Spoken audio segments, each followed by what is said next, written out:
تعالیٰ سے۔ آپ کو پتہ ہے جب بندہ بہت زیادہ آسانیوں میں چلا جاتا ہے، بہت زیادہ اس کے پاس سہولیات ہو جاتی ہے، اس کا مرنے کو دل نہیں کرتا۔ خود نبی پاک علیہ السلام نے فرمایا قیامت کے قریب کافر تم پر جھپٹیں گے جس طرح بھوکے لوگ کھانے پر جھپٹتے ہیں۔ حضور کیوں، ہم تھوڑے ہوں گے؟ فرمایا نہیں، تمہیں دنیا سے محبت ہو جائے گی اور موت تمہیں بری لگے گی۔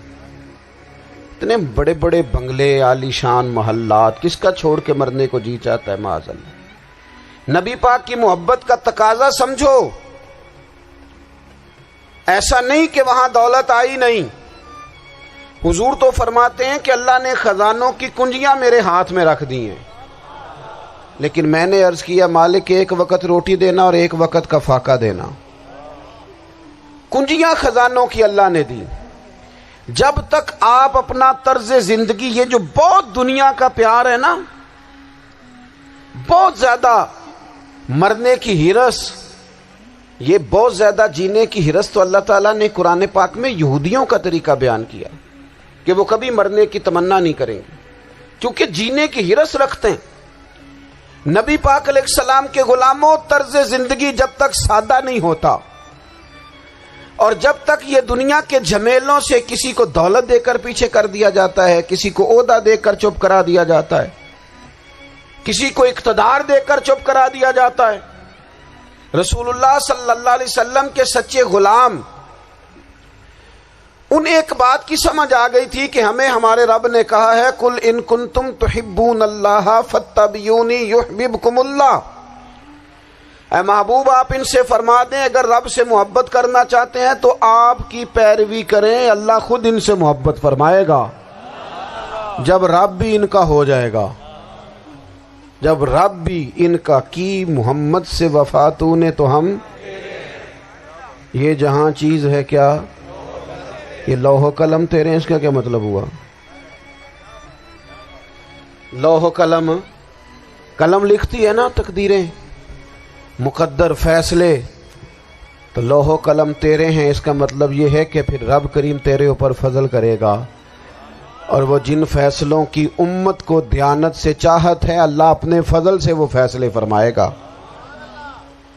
جب تک زندگی حضور کی غلامی کی طرف نہیں جاتی وہ اللہ تعالیٰ کی تائید نہیں پاتی۔ حضرت عبداللہ ابن حذافہ رضی اللہ تعالیٰ عنہ کو رومیوں نے قید کر لیا تھا، اور جب رومی آپ کو قید کر رہے تھے، پکڑ رہے تھے، جنگ میں کچھ موڑ ایسا آ گیا کہ بظاہر مسلمانوں کے قدم پیچھے ہٹ رہے تھے، تو 1000 آدمی نے، 100 آدمی نے مل کے آپ کے گرد گھیرا ڈالا اور بڑی مشکل سے آپ کو گرفتار کیا۔ جب بادشاہ کے سامنے لے گئے نا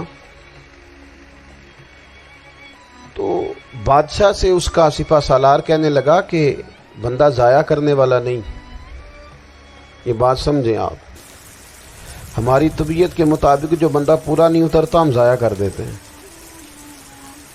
حالانکہ اگر آپ کو مخالف صف میں بندہ کام کا نظر آئے تو آپ غور فرمائیں کہ یہ ہمارے قافلہ محبت میں کیسے شامل ہو سکتا ہے، اس کے لیے جد و جہد کریں تاکہ اس سے کام لیا جا سکے۔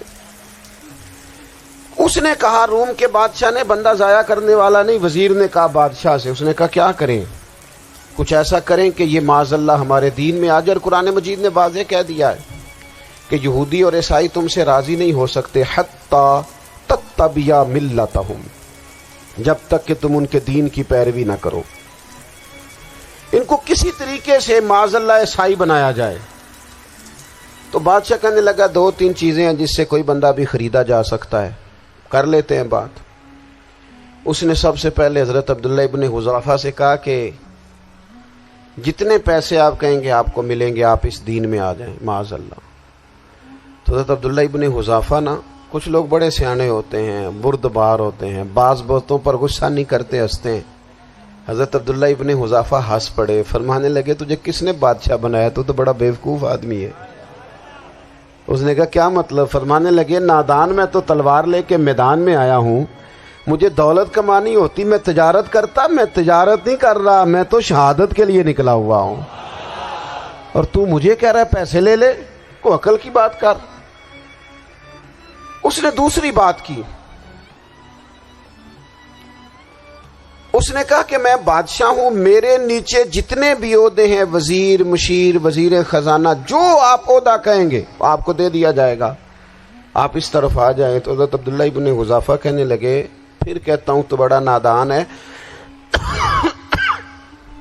فرمانے لگے میں حضور کا صحابی ہوں، اور صحابی ہونے سے بڑا عہدہ دنیا میں ہے ہی کوئی نہیں۔ صحابہ وہ صحابہ جن کی ہر صبح عید ہوتی تھی، خدا کا قرب حاصل تھا، نبی کی دید ہوتی تھی۔ کہا تو مجھے لالچ دے رہا ہے۔ اب انہوں نے ایک نئی چال چلی۔ وزیر کہنے لگا کہ میں ایک اور طرح سے معاذ اللہ کوشش کرتا ہوں پگھلا دینے کی۔ آپ اندر کمرے میں قید تھے تو وہاں ایک خاتون کو بنا سنوار کر بھیج دیا گیا۔ دوستو یاد رکھنا، تگڑا اور مضبوط جوان پتہ کون ہوتا ہے؟ جس کی نظریں پوری طرح اس کے کنٹرول میں ہوں۔ یہ علامت جوانی ہے۔ جس آدمی کا پوری طرح، دو لوگ دنیا میں کبھی کوئی کارنامہ سر انجام نہیں دے سکتے، ایک جو حرام کھاتا ہو، ایک جس کی نظر ناپاک ہو۔ محمد بن قاسم جب یہاں آئے تھے نا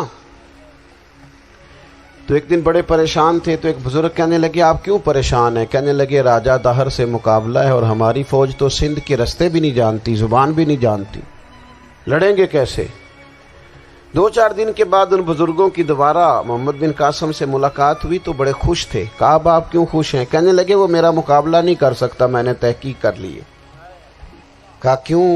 کہنے لگے نظر کا گندا ہے، اور جو نظر کے گندے ہوتے ہیں وہ میدانوں میں ٹھہرا نہیں کرتے۔ میدان کے لیے نکلنے کے لیے پاک جوانی کی ضرورت ہوتی، تطہیر مزاج ہونا ضروری ہوتا ہے، پاکیزہ افکار اور سچی اور سچی ستھری سوچوں کا ہونا ضروری ہوتا ہے۔ اس لیے فرمایا کہ میرا مقابلہ نہیں کر سکتا۔ حضرت عبداللہ ابن حذافہ کمرے میں تھے تو وزیر کی بیٹی اندر سجی سنوری پہنچ گئی۔ جیسے ہی آپ نے اس کفر کی چال کو دیکھا تو تیمم کر کے نفل شروع کیے۔ وہ ساری رات بیٹھی رہی، رب کا بندہ ساری رات عبادت کرتا رہا۔ عبادت بڑا سہارا ہے، مصلی بڑا سہارا ہے اللہ کے بندوں۔ صبح دروازہ کھولا، وزیر نے اپنی بچی سے پوچھنا چاہتا تھا رزلٹ کیا نکلا، تو وہ کہنے لگی پیچھے ہٹ جا، اب تیرا میرا تعلق کوئی نہیں، میں نے نبی پاک کا کلمہ پڑھ لیا۔ اس نے کہا میں نے بھی زمانہ دیکھا ہے، پر یہ کیا لوگ ہیں، کستوری کے بنے ہوئے، سندل سے دھلے ہوئے، کہ میں ساری رات کمرے میں رہی اور 100 اور 1000 آدمی جس جوان کا مقابلہ نہ کر سکے، اتنا طاقتور جوان کمرے میں رہا اور اسے نظر اٹھا کے نہ دیکھا۔ او کچا رنگ للاری والا جڑا چڑھدا تے لیندا رہندا ہے، اے عشق تیرے دا رنگ محمد چڑھیا پھر نہیں لیندا۔ سبحان اللہ۔ میں کہا ایک دفعہ نظر اٹھا کے نہیں دیکھا، کمال ہو گئی۔ اتنے بڑے لوگ، اتنی بڑی سعادت مندی، فیروز بختی، معاملہ فہمی حد ہو گئی۔ اللہ اکبر۔ دوستو بادشاہ جب پوری طرح ہار گیا نا، اس نے کہا مار دو۔ تیل گرم کیا ایک کڑاہی میں، اور جب آپ کو اس میں ڈالنے لگے تو آپ کی آنکھوں میں آنسو آ گئے۔ بادشاہ کا خیال ہوا شاید نرم ہو گئے ہیں، کہنے لگا روئے کیوں؟ فرمانے لگے سوچتا ہوں جان ہی ایک ہے، کتنا مزہ ہے اس کی راہ میں جان دینے کا، کتنی لذت ہے اس کے نام پر مرنے میں، کتنا لطف ہے۔ جے تو چڑھیا اتے دار بھی نہیں تے جے تو وکیا عشق بازار بھی نہیں، تے ایڈا سستا سودا پیار بھی نہیں، تے ایڈا سستا لبدا یار بھی نہیں۔ کئی جنگل گانے پیندے نی، کئی دوزخ لنگنے پیندے نی، جے وہ اس ملوں بھی مل جاوے ایدوں سستا ہور بپار بھی نہیں۔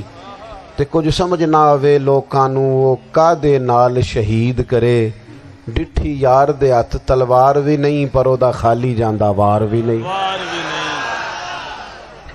کہنے لگے ایک جان ہے نا، تو دل کرتا ہے ہزاروں ہوتی تو ایک ایک کر کے محبوب کے نام پہ قربان کرتا، جب میرے پاس ہے ہی ایک، کروں کیا؟ حضرت عبداللہ ابن حذافہ رضی اللہ تعالیٰ عنہ جب روئے اور بادشاہ نے یہ بات سنی تو بادشاہ اٹھ کے کھڑا ہو گیا، سارے وزیروں مشیروں کو کہنے لگا تم نے کہا تھا نا بندہ ضائع کرنے والا نہیں، یہ بھی ضائع کرنے والا نہیں۔ کہنے لگا میرا ماتھا چومو، تم جیسے لوگوں کو قتل نہیں کرنا چاہیے، آزاد کرنا چاہیے۔ عزیز، اپنی زندگی سے نا یہ بہت زیادہ ہرس، ہوس، طمع، اور یہ کسی بات کی بھی ہو، ہرس صرف پیسوں کی نہیں ہوتی ہے، شہرت کی بھی ہوتی ہے، یہ بیماری انسان کو اقتدار کی بھی ہوتی ہے، تعریف کی بھی بیماری ہوتی ہے، یہ سارے نقص ہوتے ہیں لوگوں کو، اور معاذ اللہ بعض جبوں کبوں کے اندر بھی ہوتے ہیں، وہاں بھی پنپتے ہیں۔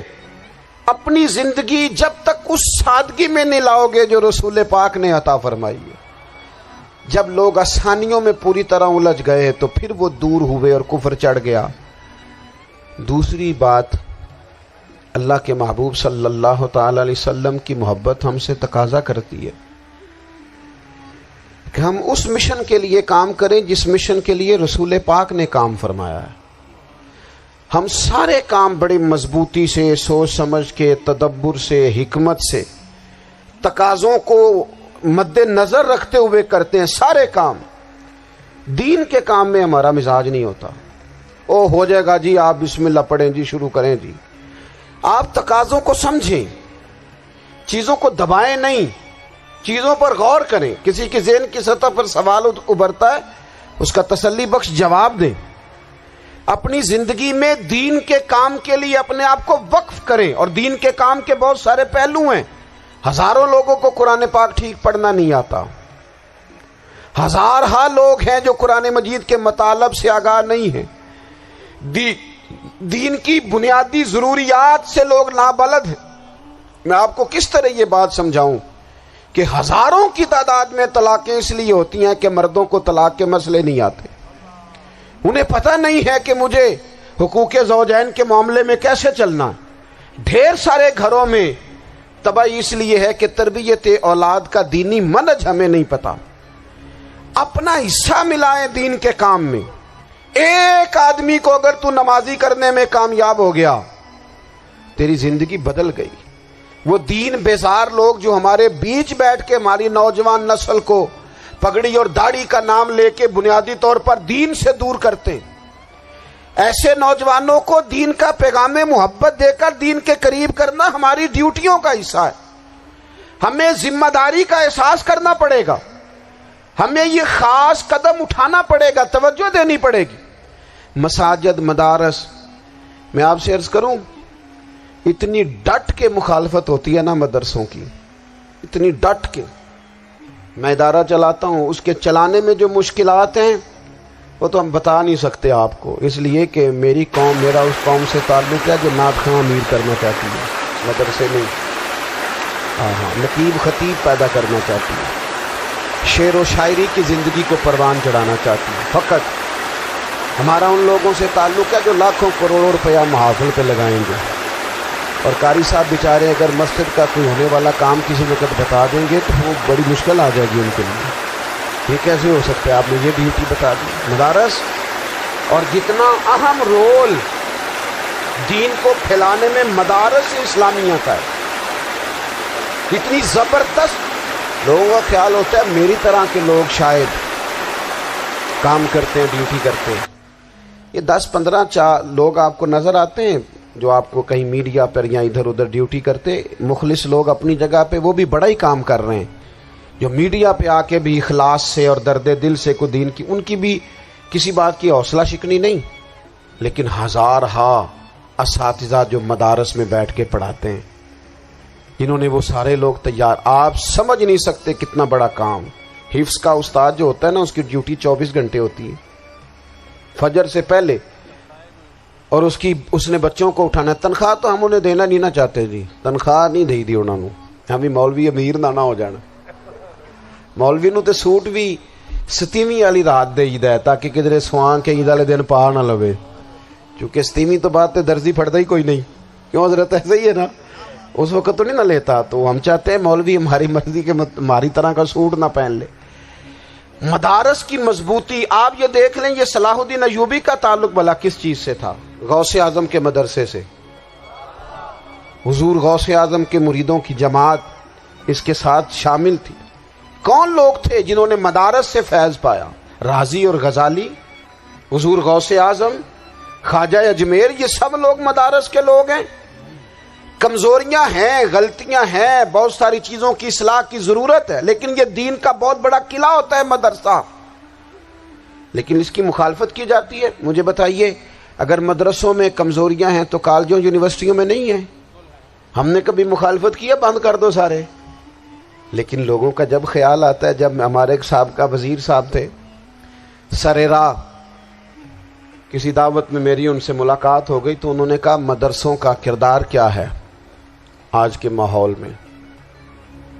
میں نے انہیں کہا کہ مختلف کورسز آپ کراتے ہیں نا، تو اس کے لیے پھر مختلف ویکینسیز ہوتی ہیں. جہاں بچوں کو مدرسے کا کورس کرایا جاتا ہے تو استاد بننا ہوتا ہے، اس نے خطیب بننا ہوتا ہے، مسجد کی ڈیوٹی کرنی ہوتی ہے.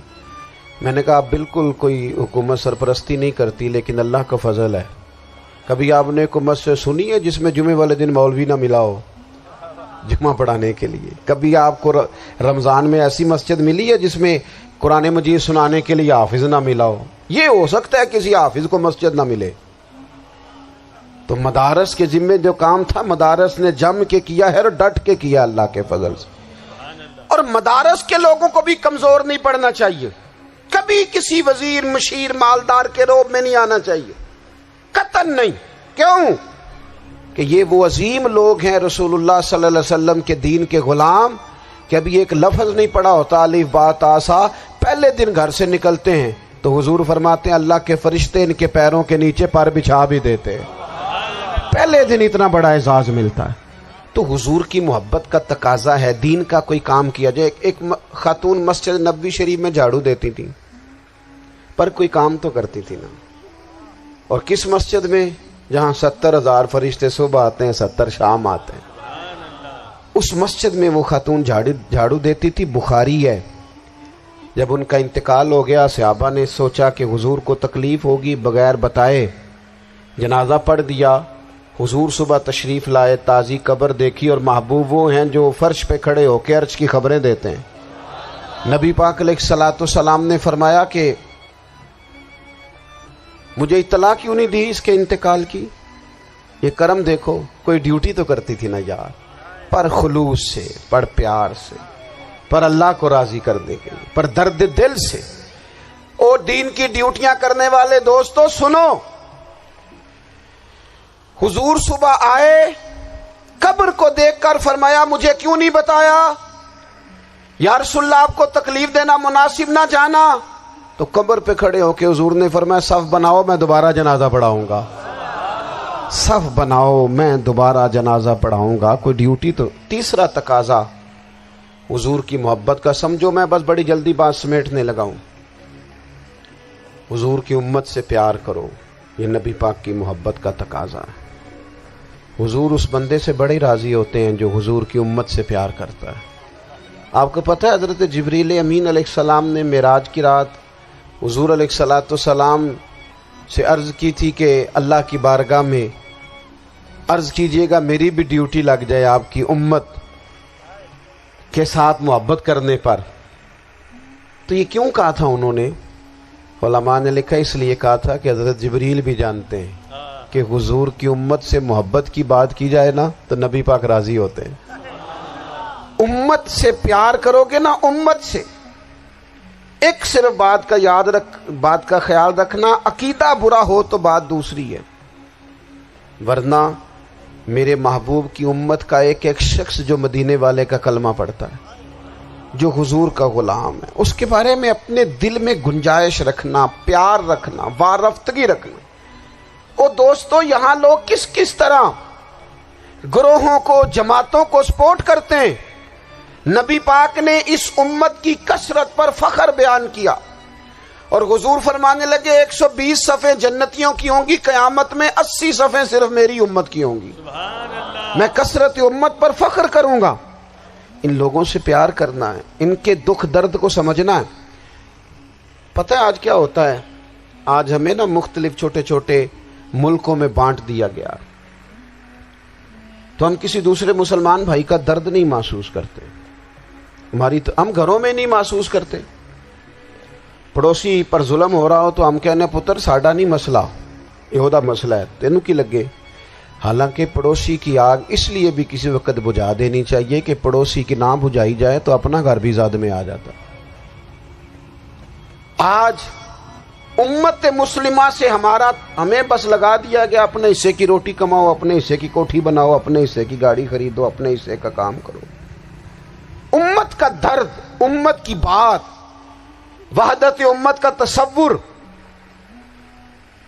امت کا دوبارہ سے وہ شان، ارسل رسولہ بالہدی ودین الحق لیظہرہ علی الدین کلہ، وہ تصور کب ہوگا؟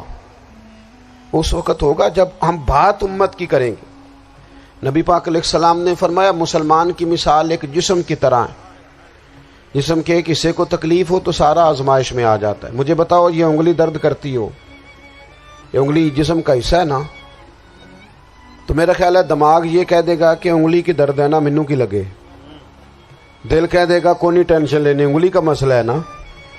ایسا نہیں ہوتا، بلکہ جب انگلی میں درد ہوتی ہے تو دماغ منصوبہ بندی کرتا ہے کہ اس کا علاج کیسے ہو سکتا ہے، دل پریشان ہوتا ہے، پیر چل کے جاتے، ہاتھ وہ دوائی وصول کرتے، دانت اسے چبا کر، حلق اسے نگل کر، معدہ اسے ذخیرہ کر کے جسم میں پھیلاتا ہے، پھر جا کے انگلی شفا پذیر ہوتی ہے۔ ایک حصے کو درد ہو تو سارا حصہ کام پہ لگ جاتا ہے۔ اسرائیل اگر تکلیف دے رہا ہے فلسطینیوں کو تو ہونا چاہیے تھا نا بعض مسلمان حکمرانوں کو نیند نہ آتی، وہ درد دل محسوس کرتے۔ ہونا چاہیے تھا نا کہ بعض لوگ یہاں ہم کیا کرتے ہیں بھلا بیٹھ کے، اب تو مجھے بعض چیزوں سے کوفت بھی ہونے لگا، ہم دیتے ہیں بیان، مذمت۔ آپ کے بیان دینے سے کیا ہوگا؟ فلانے نے بھی بیان دے دیا، فلانے نے بھی کلپ دے دیا، یہ کیا کر رہے ہیں؟ یہ تو آپ زندہ رہنا چاہتے ہیں۔ وہ جس طرح آج کل ہمارے ہاں بہت ساری چونکہ جماعتیں ہیں، تو کشمیر ڈے آتا ہے نا تو مل کے ریلی نہیں نکالی جا سکتی، سوال نہیں پیدا ہوتا، کیونکہ ہمیں جماعتوں کو زندہ رکھنا ہے۔ اس جماعت کی خبر الگ لگنی چاہیے، اس جماعت کی خبر الگ، تو ایسے کوئی انقلاب آئے گا؟ یاد رکھنا امت کو پوری کو ایک طاقتور آواز بننا پڑے گا، ہمیں تھوڑا تھوڑا اوپر اٹھ کے سوچنا پڑے گا۔ خدا را اللہ تعالیٰ مجھے معاف کرے اگر کوئی بات میں ستی کر رہا ہوں، دل کی گہرائی سے عرض کرتا ہوں اب تو بڑا سخت وقت آ گیا۔ اب چونکہ اب تو کیمرے کی آنکھ آئی ہے تو وہ زخمی بچے دیکھے نہیں جاتے، وہ تڑپتی مائیں دیکھی نہیں جاتی، وہ سسکتی اور آواز دیتی بیٹیاں سنی نہیں جاتی۔ وہ آوازیں ایسی ہیں جیسے وہ رات کے سناٹوں میں چیخیں بن کے لوگوں کو جگایا کریں گی۔ خدا را کچھ جرم ایسے ہوتے ہیں جن کی سزائیں بڑی سخت ہوتی ہیں، جن کی معافی بڑی مشکل سے ہوتی۔ اپنے اندر جذبہ ایمانی پیدا کریں۔ اور میرے دوستو بستر پر بھی تو لوگ ماری جایا کرتے ہیں نا۔ اپنی زندگی رسول اللہ صلی اللہ علیہ وسلم کے دین کے نام کرو، جذبہ جہاد، شوق شہادت اور عشق رسول، یہ عناصر ہیں جو امت مسلمہ کو پیروں پر کھڑا کریں گے۔ 2 منٹ کے لیے سوچو، امت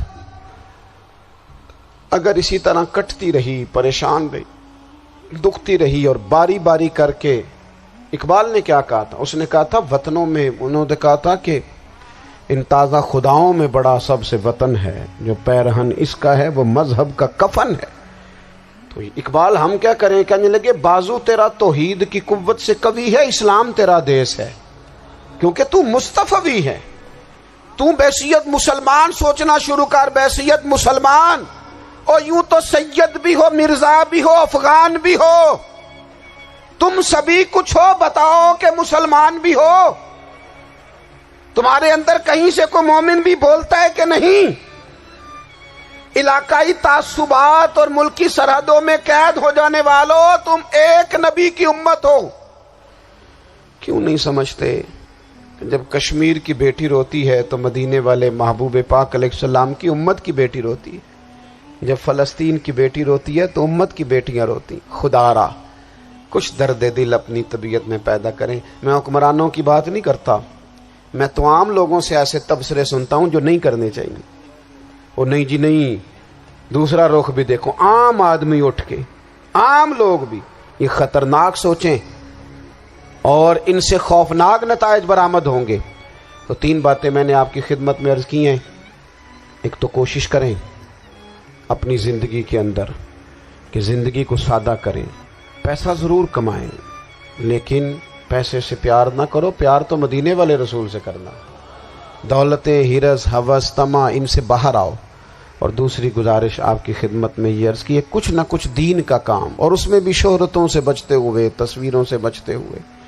میں ہر محفل میں شاید کہتا ہوں میری فوٹو آ رہی ہے اور لائیو آ رہا ہے اور فلاں ہو رہا ہے، لیکن اس محفل کا خوبصورت انسان وہ ہے جو سب سے پیچھے بیٹھا ہے، وہ کسی فوٹو کے لیے نہیں آیا۔ اور میں ڈھیر سارے لوگ دیکھ رہا ہوں، یہ جو آگے بیٹھ جاتے ہیں بعض اوقات 5، 7، 10 لوگ، یہ بڑی تصویر سازی کرتے ہیں، لیکن جو پیچھے بیٹھے ہوتے ہیں ان کی کوئی فوٹو نہیں آتی۔ اور میں نے بہت سارے لوگوں کو دیکھا ہے کبھی موبائل کو ہاتھ بھی نہیں لگاتے، لیکن جن کے لیے آئے ہیں انہیں تو پتہ ہے نا کون کون آیا ہے۔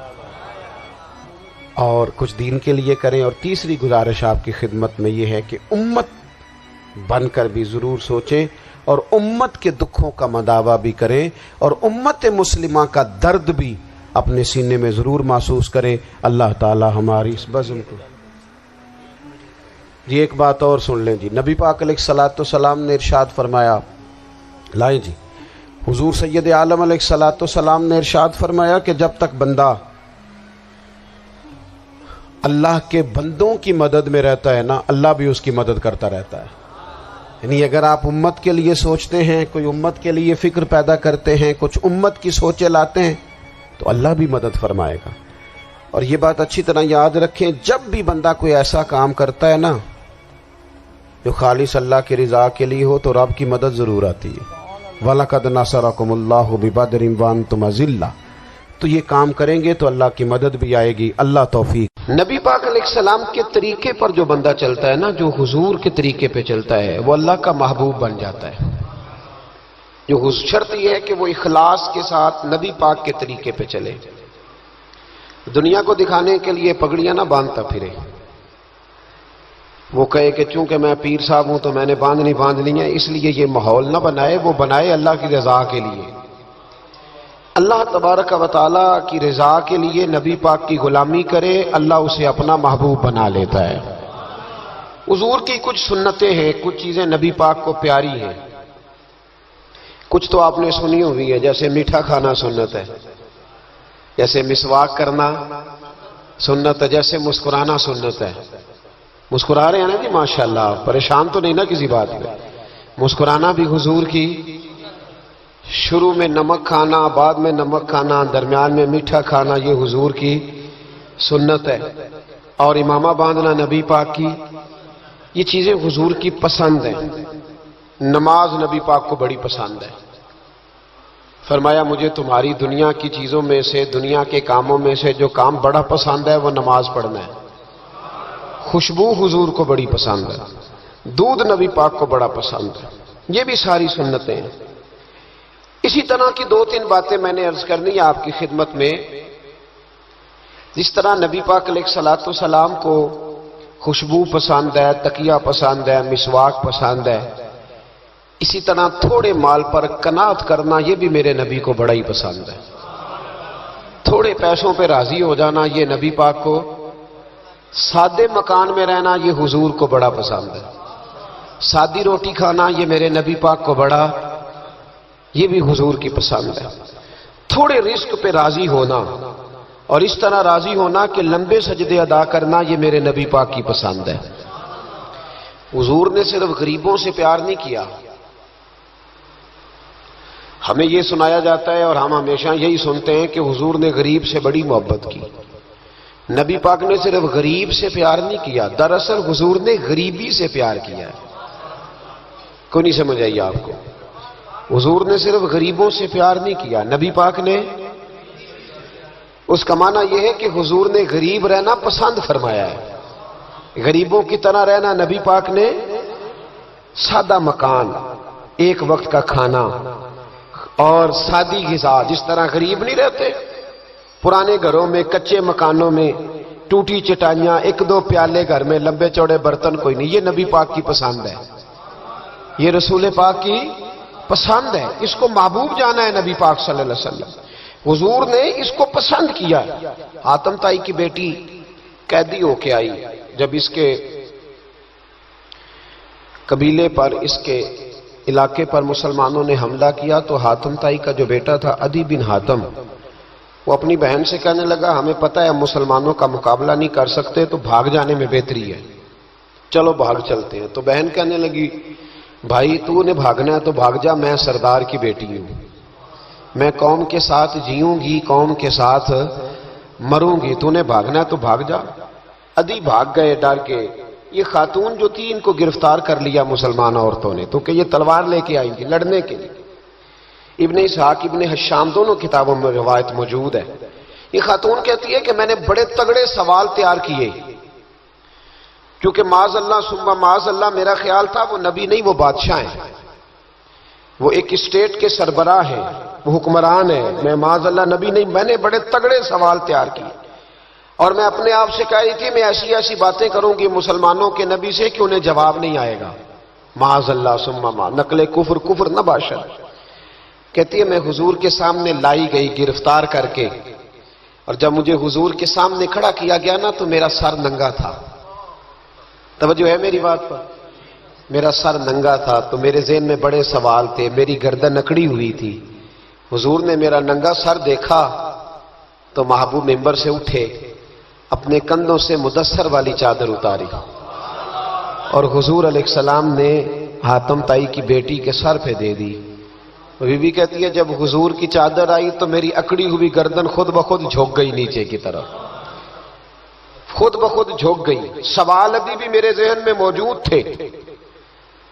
اتنے میں ایک صحابی حضور کی بارگاہ میں آئے اور عرض کرنے لگے یا رسول اللہ صلی اللہ علیہ وسلم، یہ کافر کی بیٹی ہے، مشرک نجس ہوتا ہے، تو میں اپنی چادر نہ دے دوں، آپ اپنی لے لیں، کافر کی بیٹی ہے۔ تو محبوب نے اس کی طرف جلال کی نظروں سے دیکھا، فرمایا خاموش ہو جا، بیٹیاں برابر ہوتی ہیں، تیاں سانجیاں ہوندیاں نے، بیٹیاں، بولیے جی پکی بات ہے، بزرگ چپ کر جائیں، نوجوان بولے، بیٹیاں، اللہ آپ کو خوش رکھے، تیاں سارے دیاں، ہاں ہاں، اگر تو کسی کے گھر گندی نظر ڈالے گا تو تیرا گھر بچ نہیں سکتا، پکی بات۔ یہ نقد و نقد سودا ہے، جس نے اپنا گھر پاک رکھنا ہے وہ دوسروں کے گھروں کا محافظ بنے، پکی بات۔ بیٹیاں خبردار، خبردار کسی کی بچی کی عزت سے کھیلنے کی کوشش نہ کرنا، ورنہ اللہ تبارک و تعالیٰ بڑی سخت سزا دے، بچو۔ وہ کہتی ہے جب حضور نے کہا نا بیٹیاں برابر ہوتی ہیں تو میرے اندر سے ایک آواز نکلی، میں نے کہا او حاتم طائی کی بیٹی تو غلط تھی، یہ بادشاہ نہیں ہے تو اللہ کے سچے رسول ہیں، بادشاہ تو سخت سزائیں دیتے ہیں۔ کہتے ہیں حضور میرے قریب آئے اور آ کے کہنے لگے تو سردار کی بیٹی ہے، تیرے باپ میں اچھی خصلتیں پائی جاتی تھی، بتا تیرے ساتھ کیا معاملہ کروں، کیا معاملہ، یہ حضور کی پسند ہے، کیا معاملہ کروں؟ تو کہنے لگی میں چاہتی ہوں مجھے آزاد کر دے۔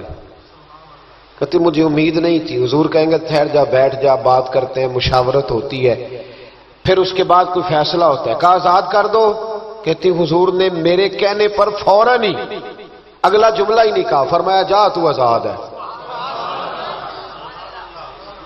کہتی ہے میں نے ایک جملہ اور کہا، میں نے کہا میں اکیلی نہیں جاؤں گی، سارا قافلہ آزاد کرو، اب تنگی یہ داماں پہ نہ جا، اور بھی کچھ مانگ ہے آج وہ ماہل باتا، اور بھی کچھ مانگ۔ کہنے لگی اکیلی نہیں جاؤں گی، سارا قافلہ، سارا قبیلہ آزاد ہو۔ حضور نے فرمایا تو پتہ نہیں کیا سوچ رہی ہے، تو جہاں آئی ہے وہاں سے خالی جاتا ہی کوئی نہیں، سارا قافلہ حضور نے فرمایا بھی اس کے قبیلے کو کھانا وانا کھلاؤ اور سارے ہی آزاد کر دو۔ واپس گھر گئی تو اپنے باپ کو، اپنے بھائی کو بلایا، بلا کے کہنے لگی بھائی وہ بادشاہ نہیں، وہ نبی ہیں، بادشاہ نہیں وہ۔ اب تو جن کو فقیر ہونا چاہیے تھا وہ بھی بادشاہ بن گئے۔ بادشاہ سلامت، بادشاہ سلامت، میں رات بورے والے میں تھا، بھائی مہربانی پیسے نہ لے کے آئیے گا، باپ اپنی اپنی جگہ پہ بیٹھے، یہ کام بالکل نہ کریں، اللہ آپ کو خوش رکھے، برکت دے۔ میں اس کو حرام نہیں کہتا، پر یہ سٹائل نذرانے کا درست نہیں، اس سے بچا کریں، ورنہ پھر وہی بندہ چنگا لگنا جنہیں پیسے لے کے آنا ہے، دوجیاں دا دل کرنا ہے ٹوری جانتے چنگے نے، اس لیے اس چکر سے باہر نکلیں تاکہ قوم سمجھدار ہو جائے، بالکل یہ کام نہیں کریں، سنیں اور یاد رکھیں۔ میں تھا وہاں دور تو 2-3 بچے نا یوں ہاتھ باندھ کے کھڑے ہو گئے۔ اب حضور نے فرمایا کہ اس طرح کا معاملہ نہ کرو جیسے مجوسی اپنے بادشاہوں کے ساتھ کرتے تھے۔ میں کہ پتر بیٹھ جو، کہندے نہیں ساڈی ڈیوٹی ہے۔ میں کہ کیس لائی ہے؟ میں بادشاہ سلامت ہوں تو بیٹھ جو کرسی تے آرام نال۔ کیا چکر چل گیا ہے؟ ہاتھ باندھ کے کھڑے ہونا، کونوں میں کھڑے، کیا اس کا مطلب؟ ادب آداب ہیں، کرنے چاہیے، لیکن کیا لوگوں کو سزا ملی ہوئی ہے کہ وہ بیچارہ جو غریب آدمی ادب اداب صرف اس کی ذمہ داری ہے؟ ماڑا آیا تو پیر صاحب نے ادب پہ لگا دیا اور تگڑا آیا تو خود ادب کرنا شروع کر دیا۔ یہ کس قسم کا تماشا ہے؟ یہ کوئی طریقہ نہیں۔ ادب اداب ہونے چاہیے، لیکن غریبوں کو سزا، انہیں سزا نہ دو اگر بیچارے آ گئے ہیں تمہارے آستانہ عالیہ۔ بہرحال آمدام برسر مطلب کہنے لگی میں دیکھ کے آئی ہوں، جو بادشاہ نہیں نبی ہے۔ تو ادھی کہنے لگا میں عورتوں کی باتوں پہ یقین نہیں کرتا، میں خود جا کے دیکھوں گا۔ میں نے کہا غریبی میرے نبی کی پسند ہے، حضور نے اللہ سے غریبی مانگ کے لی ہے، کہا یا اللہ مجھے زیادہ پیسے نہ دینا، ایک وقت کی روٹی دینا۔ اور حضور فرماتے رب نے اختیار دیا ہے، اگر میں چاہوں تو خود پہاڑ سونے کا بن جائے اور میرے ساتھ چلا کرے، پر میں نے اللہ سے زیادہ دولت مانگی۔ او بھائی دولت بڑی پیاری ہوتی تو سب سے زیادہ میرے نبی کی تجوریوں میں ہوتی۔ حضور نے دولت بانٹی ضرور ہے، لیکن حضور نے اس سے پیار، یاد رکھے ہم تو پاگل ہو گئے پیسوں کے پیچھے بھاگ بھاگ۔ جو سڑک پہ ادھر جا رہا ہے وہ پیسے دینے جا رہا ہے، جو ادھر جا رہا ہے وہ لینے جا رہا ہے۔ پیسے کا ہی چکر ہے سارا، پیسے کا ہی چکر ہے، پیسے۔ ایک صاحب نے فون کیا، کہنے لگے کو ٹائم دے دے، تو میں نے کہا بس یار وقت تھوڑے دے دے، کہتے تو خوش کر دیں گے۔ میں کہ مثلاً تو کی کرے گا؟ کہتے جننے پیسے کہو گے لب جائیں گے۔ تو میں نے کہا یار ہر ایک کو بکاؤ مال نہ سمجھا کر، ہمارا بہت زیادہ ریٹ ہے تو دے ہی نہیں سکتا۔ کہنے لگے کون دے سکتا ہے؟ میں نے کہا دنیا میں کوئی بھی نہیں دے سکتا، ہمارا ریٹ ذرا زیادہ ہے۔ ہم نے اگر ریٹ مانگنا ہوا تو قیامت کے دن غوث اعظم جیلانی سے جا کے مانگیں گے، یا ان سے مانگیں گے جن کے نام کی دہائی دیتے رہے ہیں، تعریف مصطفیٰ کی کرے اور نتیجہ ہم دنیا داروں سے مانگیں، انہی سے لیں گے نتیجہ جن کے قصیدے ساری زندگی گائے ہیں۔ ہاں تو اس لیے چکر سے باہر آمدام برسر مطلب ادھی کہتے ہیں کہ میں خود جاؤں گا پھر جا کے دیکھوں گا۔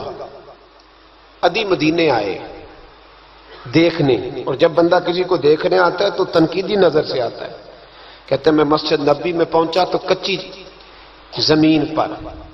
زمین پر غلاموں کے ساتھ، ادھر دیکھو یہ بھی تو حضور کی سنت ہے نا جی۔ حضرت ابو ہریرہ صحیح سند کی حدیث بخاری میں فرماتے ہیں حضور کے ساتھ ایک سفر میں تھا، نبی پاک علیہ السلام نے فرمایا کھانا نہ پکا لے، حضور پکا لے، فرمایا تو گوشت لے آ، تو اس طرح کر، مسالہ جات تیار کر لے، تو فلاں چیز کر لے۔ آخر میں حضور فرمانے لگے میں لکڑیاں کٹھی کر کے لاتا ہوں جی۔ اللہ کرے پیرانو حدیث زبانی یاد ہو جائے، آمین تے آکھیا جی۔ میں لکڑیاں کٹھی کر کے لاتا ہوں، لکڑیاں۔ عرض کی یا رسول اللہ ہم کر دیں گے، تو محبوب نے فرمایا سارے کٹھے نہیں جا رہے، کوئی عرض نہیں میں بھی لے آؤں گا۔ تو فرماتے حضور اٹھے اور لکڑیاں کٹھی کر کے لائے۔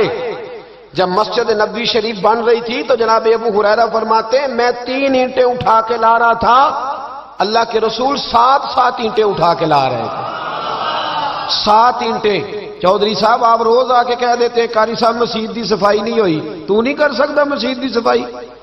کیا سمجھتا ہے تو اپنے آپ؟ صدر بننے کا کیا مطلب ہوتا ہے کہ بندہ روب ڈالنے لگے؟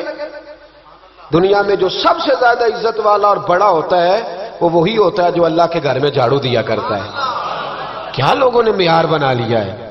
یہ معیار ہے؟ جو قوم کا بڑا ہوتا ہے وہ قوم کا خادم ہوتا ہے۔ عدی کہتے ہیں میں مدینے آیا تو میں نے نبی پاک علیہ السلام کو غلاموں کے ساتھ کچی زمین پہ بیٹھے دیکھا، اور غلام بھی کون؟ ایک طرف حضرت بلال حبشی بیٹھے اور دوسری جانب حضرت عمار بن یاسر بیٹھے۔ اتنے حضور بیچ بیٹھے، کھانا کھایا جا رہا ہے، اور حیران میں اس وقت ہوا جب اسی پلیٹ سے نبی پاک بھی کھا رہے ہیں اور بلال حبشی بھی کھا رہے ہیں ساتھ بیٹھ کے حضور نے۔ عدی کہتے ہیں میرے دل پہ چوٹ لگی، میں نے کہا نہیں یار، یہ بادشاہ نہیں، یہ بادشاہ جو اس طرح غریبوں کے بیچ بیٹھ کے روٹی کھائے۔ ہمارے تو بادشاہ غریبوں کے حق میں تقریر کرتے ہیں نا، ویسے ان سے پوچھو کہ اس گاؤں سے ڈنگے کا کرایہ کتنا ہے، اور پھر ڈنگے سے لالے موسے کا کتنا ہے، ان کو کوئی پتہ نہیں۔ ان چودھریوں کو بچوں کو کھڑے کر کے پوچھو کبھی چنے کی دال کا بھاؤ کیا ہے، کدی آندھی ہوئے تو پتا ہوئے نا، ان کو کیا پتا؟ ان کے گھر میں تو آ جاتی ہے، اللہ جانے کہاں سے آتی ہے، ہم بدگمانی نہیں کرتے۔ لیکن حضور ایک پلیٹ میں کھانا کھا رہے۔ عدی کہتا میں سمجھ گیا یہ بادشاہ نہیں۔ پھر میرے دل میں شیطان نے وسوسہ ڈالا، میں نے کہا مسجد کچیا ہو سکتا ہے، مکان بڑا پکا ہو، بنگلہ بڑا عالی شان ہو۔ حضور کی عادت مبارکہ تھی جب کوئی مہمان آتا تھا تو یا مسجد میں اصحاب صفہ کے ساتھ رکھتے تھے یا کسی صحابی کو دے دیتے تھے، وہ اپنے گھر لے جاتے تھے۔ عدی کہتے ہیں میں نے جب سلام کلام کیا نا، دل میں خیال تھا کہ گھر بڑا عالی شان ہوگا، تو محبوب فرمانے لگے میرے دل میں خیال ہے، دیکھیے میرے نبی کو اللہ نے کتنا علم غیب عطا فرمایا ہے۔ کہتے ہیں میرے دل میں خیال ہے۔ مصطفیٰ کریم فرمانے لگے یار تو یہاں نہ بیٹھ، چل میں تجھے گھر لے چلتا ہوں۔ خیال آیا مسلمان نیک و بد پہچان جاتے ہیں، اور محمد آدمی کے دل کی باتیں جان جاتے ہیں صلی اللہ ہو۔ میں بریلی شریف میں تھا تو اعلیٰ حضرت کے بھائی مولانا حسن رضا خان صاحب رحمۃ اللہ علیہ، ان کے پوتے تھے شیخ الحدیث مولانا تحسین رضا خان صاحب، بڑے اچھے شاعر تھے اور نعت کی صنف سے بڑے آگاہ تھے، بڑا عمدہ مطلع کہتے تھے، مزہ آ جاتا تھا۔ تھوڑی سی مجھے بھی دلچسپی رہی شاعری سے تو میں بڑا خوش ہوتا تھا۔ ایک دن میں نے ان سے کہا کہ حضرت جی کو تازہ قطع کہے، تازہ ہونا چاہیے۔ فرمانے لگے چلو 10 منٹ کا ٹائم دو، ابھی کہہ دیتے ہیں۔ تازہ قطع کہا، کہنے لگے علم غیب رسول کے منکر اس حقیقت کو بھول جاتے ہیں، غیب مانا کہ راز ہے لیکن راز اپنوں سے کب چھپاتے ہیں۔ غیب مانا کہ راز ہے لیکن راز اپنوں سے کب چھپاتے ہیں۔ تازہ قطع کہا۔ عدی بن حاتم کہتے ہیں حضور مجھے لے کے چلے، جب نبی پاک گھر کی طرف لے کے چلے تو رستے میں ایک بوڑھی اماں مل گئی، پھٹے پرانے کپڑے، کہنے لگی یا رسول اللہ میں آپ کی طرف ہی جا رہی ہوں، ضروری کام ہے۔ تو حضور نے فرمایا چل تو جا رہی تھی، میں خود جو آ گیا ہوں۔ عدی کہتے ہیں چوک میں اس بوڑھی نے حضور کو کھڑا کر لیا۔ کبھی دیکھا آپ نے اپنا وزیر چوک میں کھڑا؟ آکو اسی تے MP اے کدی نہیں دیکھا، وزیر تو دور رہ گیا۔ چوک میں کھڑا کر لیا نبی پاک صلی اللہ علیہ وسلم۔